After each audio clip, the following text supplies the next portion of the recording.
Dear student, today I will discuss the circulatory system.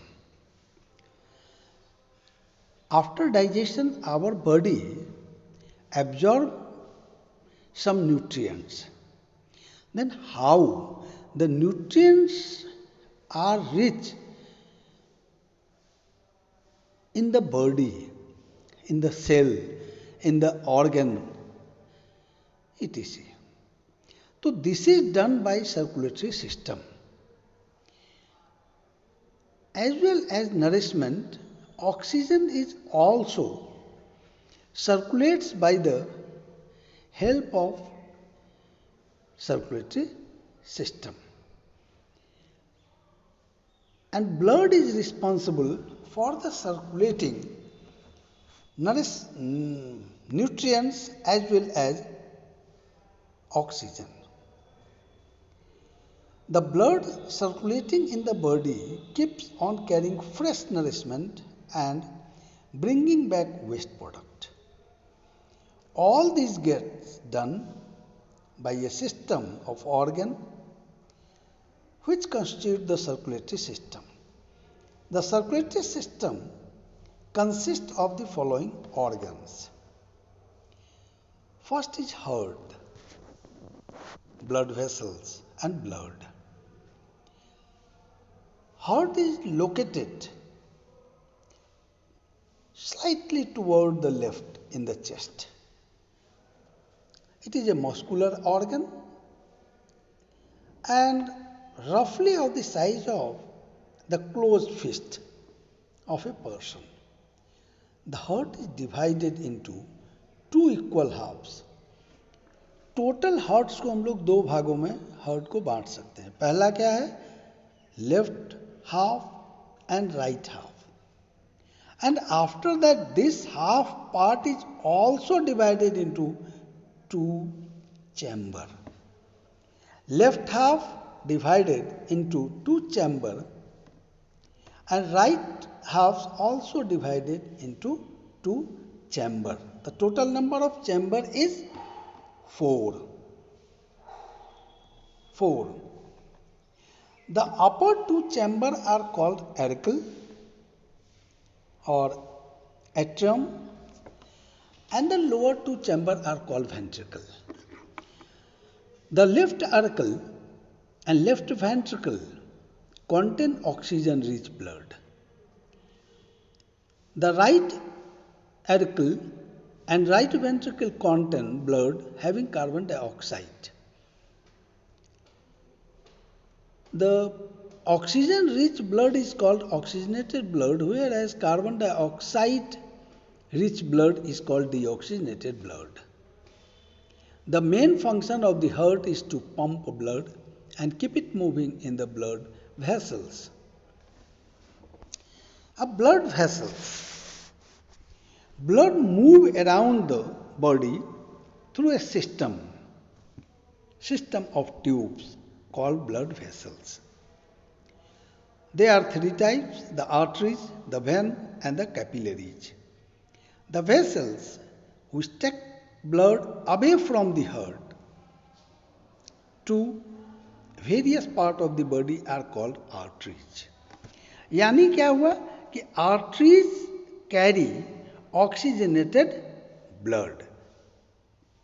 Artery carries oxygenated blood and the vessel bring blood back to the heart from different part of the blood body are called veins. It means कि veins carry deoxygenated blood. पूरा blood body का heart में जाता है. कौन ले जाएगा? When. और उसके बाद वो डीऑक्सीजनेटेड ब्लड जब चेंज कर जाता है ऑक्सीजनेटेड ब्लड में तो आर्टरी के द्वारा पूरे बॉडी में फैल जाता है. तो generally artery carries oxygen rich blood while the veins carry blood having carbon dioxide. Arteries are elastic, thick-walled and are deep-seated. Artery जो है वो क्या है? Deep seated. Deep seated means ये तुमको दिखाई नहीं पड़ रहा है, लेकिन वेन तुम अपने कलाई को देखो तो देखोगे कि हल्का ग्रीनिश कलर का वेन है। The veins are thin walled and superficial यानी ऊपर, as they are located just under the skin. The arteries and vein are connected to each other by fine vessels called capillaries. अब यहाँ पे तुम एक चीज ध्यान दो कि ब्लड सर्कुलेशन जो ब्लड वेसल्स के द्वारा होता है उसको हम लोग बोलते हैं क्लोज्ड वेस्कुलर सिस्टम। तो circulatory system also divide into two parts. First is या two types, first is closed vascular system and open vascular system. Closed vascular system are दो system in which blood vessels are involve. यानी blood जो है blood vessel से जब translocate होता है body में तो उसको हम लोग बोलते हैं क्लोज। और without involvement of blood vessels अगर ब्लड कंटिन्यू करता है, रोटेट करता है हमारे बॉडी में, उसको बोलते हैं ओपन सर्कुलेटरी सिस्टम। अब हम लोग देखते हैं तीसरा पार्ट है blood. It is a thick red fluid containing RBC, red blood cell, WBC, white blood cell and blood platelet. Blood का फंक्शन क्या है? Transport oxygen, food material and hormones to all parts of the body.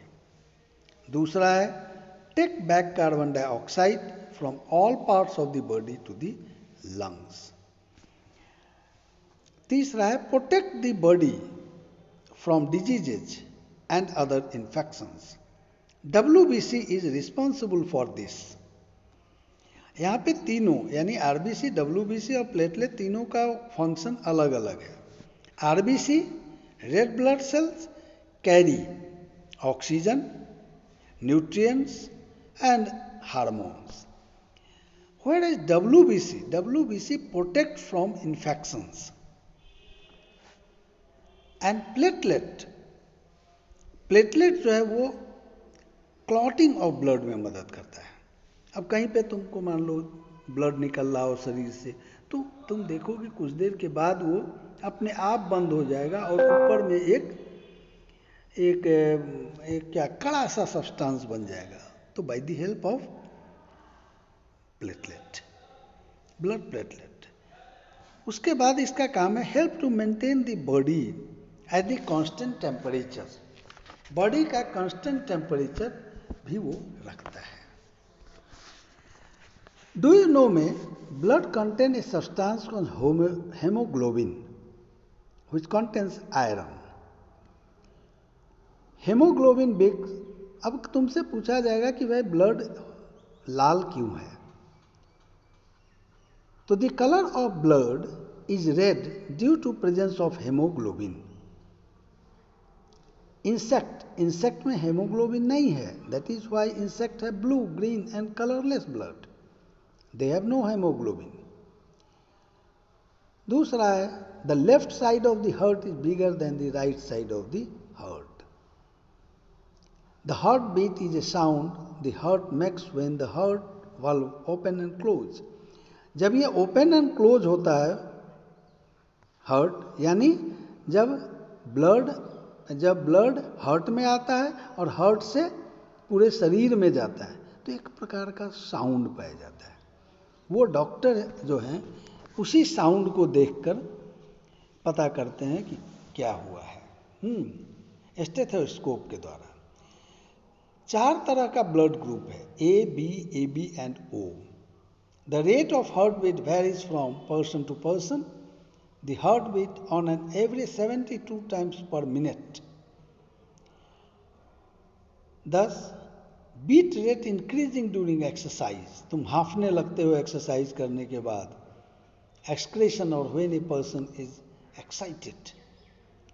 The heart of a newborn baby beats 140 times per minute, whereas the heart of 3 years of child beat 100 times per minute. एक छोटा बच्चा जो newly born है उसका 1 minute में 140 times heart beat होता है। यानी हार्ट बीट का मतलब क्या हुआ? Collecting of blood to the heart and distribution of the blood through heart. चलो इसको हम लोग पढ़ लेंगे, और कल मेरा क्लास है तो कल हम लोग क्लास में द नर्वस सिस्टम स्टार्ट करेंगे, नर्वस सिस्टम और सेंस ऑर्गन। ठीक है, चलो।